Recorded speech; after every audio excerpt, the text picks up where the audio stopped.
we learn from the seerah, your Iman, listen to me carefully, will not necessarily protect you from the stress.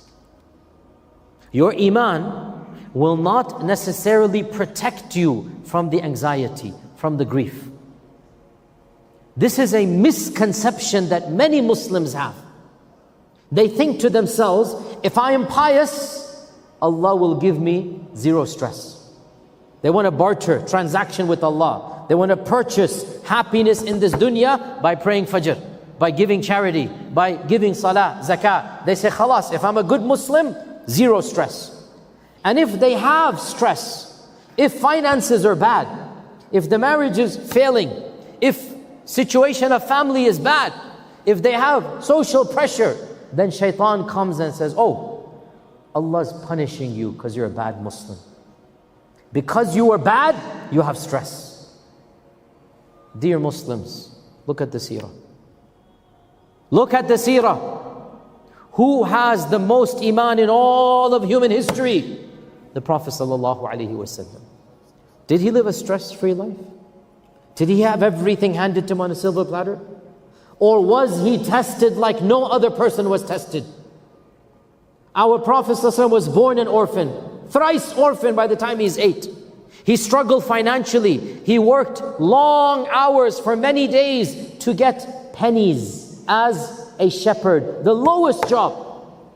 He was persecuted, ridiculed, mocked. 5 assassination attempts against him.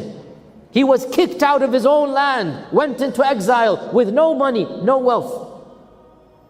Allah blessed him with 7 children. 6 of them he buried with his own hands in his lifetime.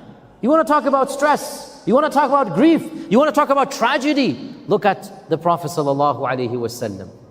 Did Iman prevent tragedy? Yes or no? Yes or no? No. Which shows you what? It shows you what?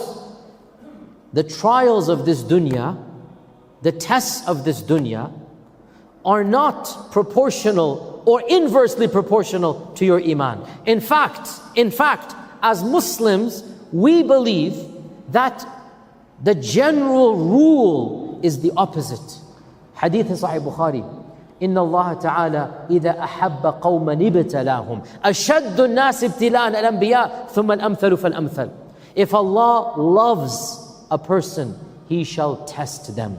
Those that are tested the most are the prophets, and then those after them, and then those after them.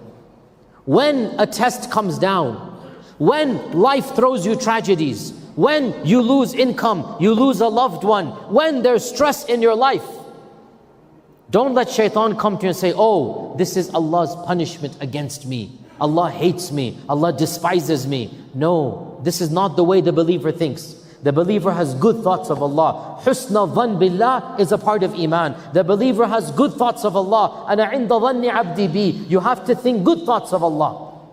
What do we think then? We think Allah Azza wa Jal is giving me the opportunity to cleanse myself of my sins and raise my ranks. Allah wants to bless me to be a higher place in Jannah. Allah wants to raise my maqam. So this test is meant to bless me to a higher place. How so? Because once you understand the purpose of test, the purpose of pain, anguish, grief, tragedy, why are we tested? تبارك الذي بيده الملك تبارك الذي بيده الملك وهو على كل شيء قدير الذي خلق الموت والحياة. Why? ليبلوكم أيكم أحسن عملا. The purpose of tests is to try you, give you ibtila, to see who amongst you is the best in deeds. وَلَنَبْلُوَنَّكُمْ بِشَيْءٍ مِّنَ الْخَوْفِ وَالْجُوعِ وَنَقْصٍ مِّنَ الْأَمْوَالِ وَالْأَنفُسِ وَالثَّمَرَاتِ وَبَشِّرِ الصَّابِرِينَ. We're going to test you. Allah is saying in the Quran, you're going to lose life, you're going to lose family, you're going to lose wealth. Allah is saying in the Quran, and give good news to the sabirin. I will reward the sabirin. ألف لام ميم أحسب الناس أن يتركوا أن يقولوا آمنا وهم لا يفتنون ولقد فتنا الذين من قبلهم فلا يعلمن الله الذين صدقوا ولا يعلمن الكاذبين. Did man think he would be left alone without being tested? Did you think Allah created you for a joke? Allah created you for no reason? No, we tested the people before you. Why aren't we going to test you?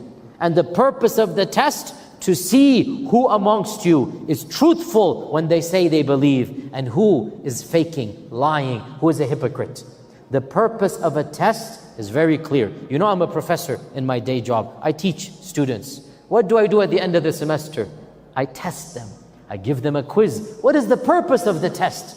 To see who studied, who didn't study.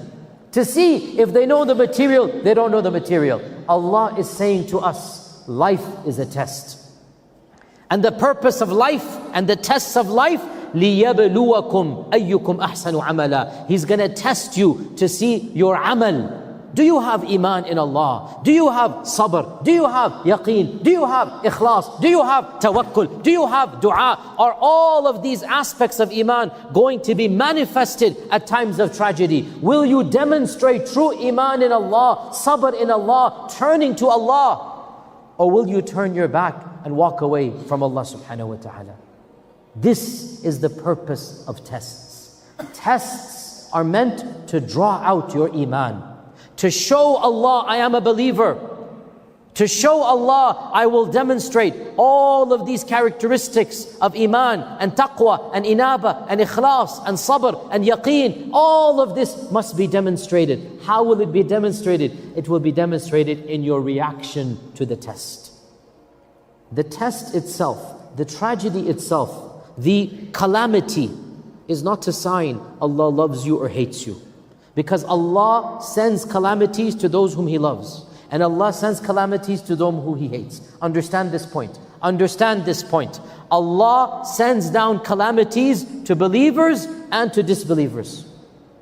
That is not sifting the good from the bad. The calamity, the tragedy is not testing in and of itself. It is the response. The response. Ibn al-Qayyim mentions in his famous book, منازل السائرين منازل السائرين بين منازل مدارج السالكين بين منازل إياك نعبد وإياك نستعين مدارج السالكين مدارج السالكين. Ibn al-Qayyim mentions,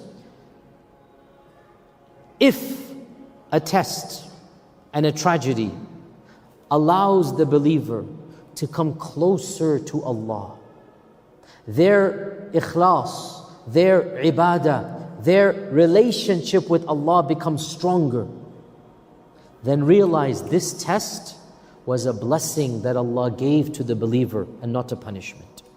Because anything that draws you closer to Allah is a gift that Allah gave you. How can it be a punishment? Anything that makes you a better Muslim, makes you think about the purpose of life, makes you rediscover the beauty of salah, makes you want to wake up for fajr and make dua to Allah. Any tragedy that renews your Iman is not a tragedy, it is a gift, it is a blessing. Allah wanted to gift you and raise your ranks. And that is why sabr is demonstrated during tragedy. And we'll talk about sabr later on. What exactly is it? So, the first principle or rule that we learn from the seerah is that the seerah teaches us life is full of tragedy. And your Iman in and of itself has nothing to do with the tragedy. Allah can test you and you have good Iman, and Allah can punish you and you have bad Iman. The difficulty, the musibah, the calamity does not indicate Allah's mercy or Allah's adhab. It is your response. And if you respond in the right manner, then that calamity is a mercy in disguise. Allah wanted you closer to Himself.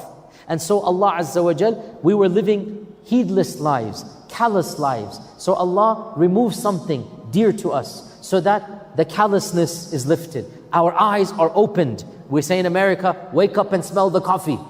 Means you're doing something, you're in ghafla. You have to wake up and be in the real life.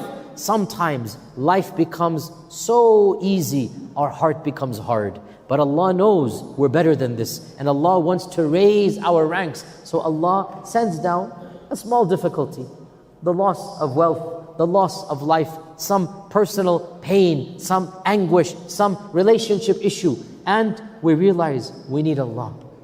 So we turn to Allah.